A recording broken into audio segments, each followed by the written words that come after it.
Welcome sa Panlasang Pinoy. Magluluto tayo ng ginataang manok na may sitaw at kalabasa. Ito yung mga ingredients na gagamitin natin. Manok, hiniwa na natin ito into serving pieces. Kalabasa, sitaw, sibuyas, bawang, at nor, ginataang gulay mix. Gagamit din tayo dito ng patis, ng pamintang durog, ng tubig, at ng mantika. Umpisa na natin. Mag-iinit lang tayo ng mantika dito sa isang cooking pot. At ito na yung mantika natin. Lalagay ko na dito.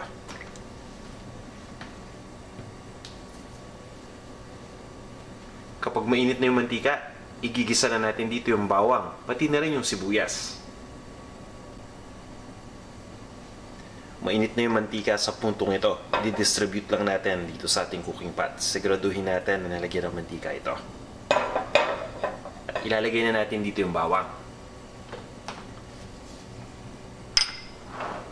So, ito na yung bawang.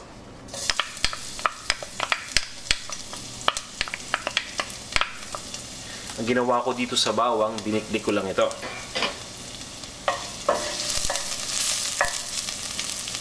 At habang ginigisa natin yung bawang, ilagay na natin yung sibuyas dito. Ang gamit ko dito yung pulang sibuyas. Pwede kayong gumamit ng kahit anong kulay na sibuyas. Kung ano yung meron kayo dyan, yun yung gamitin ninyo.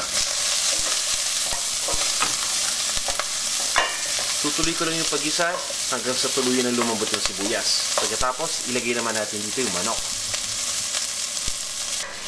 Ayan, tama-tama na ngayon yung sibuyas at yung bawang. Medyo nag-brown na yung bawang natin at yung sibuyas malambot na. Ilalagay ko na dito yung manok na hiniwa natin into serving pieces. Haluin ko lang ito. At lulutuin lang natin ang bahagya ito hanggang sa mag-light brown na yung outer part itong manok. Ayan guys, medyo light brown na yung kulay ng manok ngayon. Ibig sabihin, niluto lang natin yung labas nito. Yung loob medyo hilaw pa. Kaya ang gagawin ko ngayon, maglalagay lang ako dito ng tubig at papakuluan lang natin.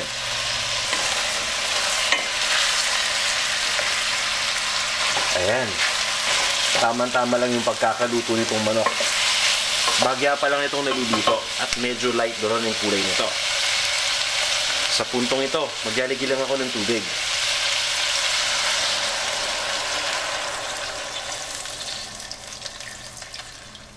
At pagkatapos, papabayaan lang natin kumulo itong tubig na nilagay natin. Ayan guys, unti-unti nang kumukulo yung tubig. Ang gagawin natin ay tatakpan muna natin itong cooking pot at papakuluan muna natin itong manok ng ilang minuto. Makaraan nating pakuluan itong manok, kamustahin na natin. Ayan.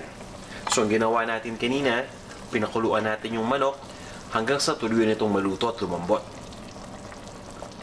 Sa puntong ito, lutong-luto na yung manok at malambot na. At yung nakikita ninyo na sabaw dito, napakalasa na yan. Punong-puno na yan ang lasa ng manok dahil sa pinakuluan na natin yung manok dito. So humawa na dito yung lasa ng manok. At ang kagandahan yan, ang gamit pa natin dito yung manok na may buto. So ibig sabihin kapag may buto na pinapakuluan, mas lalasa ito. Ngayon guys, ang gagawin natin, kukunin ko lang itong ating kalabasa na nahiwa na at ilalagay ko na ito dito sa ating cooking pot.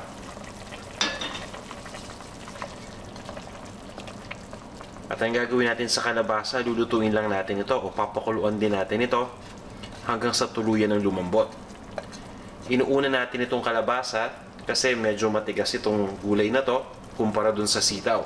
So kailangan muna natin itong lutuin ng ilang minuto para lumambot at pagkatapos ilalagay naman natin yung sitaw maya-maya. Pero bago yan, syempre, aayusin na natin yung ating gata. At habang niluluto pa natin yung kalabasa, ihahanda na natin itong ating more ginataang gulay mix. Ang ginagawa ko dito, hinahalo ko muna ito sa maligamgam na tubig o yung lukewarm na water. Kagaya nito. So pagsasamahin lang natin. At pagkatapos, hahaluin lang natin ito mabuti hanggang sa tuluyan ng matunaw itong ating ginataan mix dito sa tubig. So kukuha lang ako ng kutsarita at hahaluin lang natin ito mabuti.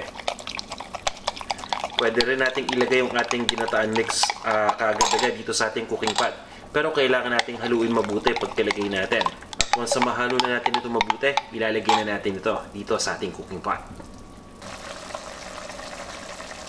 So guys, ilalagay na natin itong ating gata dito. Ito yung ating ginataan mix na hinalo natin sa tubig. Ayan. At pagkatapos ay hahaluin lang natin ito mabuti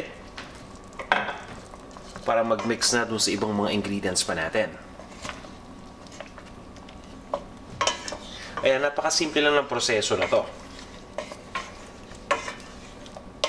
Ayan o, unti-unti nang nagiging kulay puti yung ating niluluto. Talagang ginataan na ito. Kumpletong-kumpleto na. Ilalagay na lang natin dito yung sitaw. Ayan guys, sa puntong ito, ilalagay ko na yung sitaw.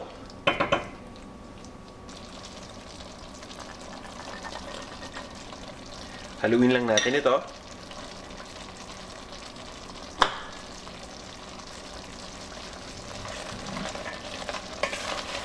Siguraduhin lang natin na na-coat na ng gata itong ating sitaw. Ayan. Pagkatapos guys, sisiguraduhin lang natin na naluto na yung sitaw mabuti. So ang gagawin natin dito ay tatakpan muna natin at lulutuin lang natin ito ng ilang minuto pa. At pagkatapos, lalagyan na natin to ng paminta, pati na rin ng patis.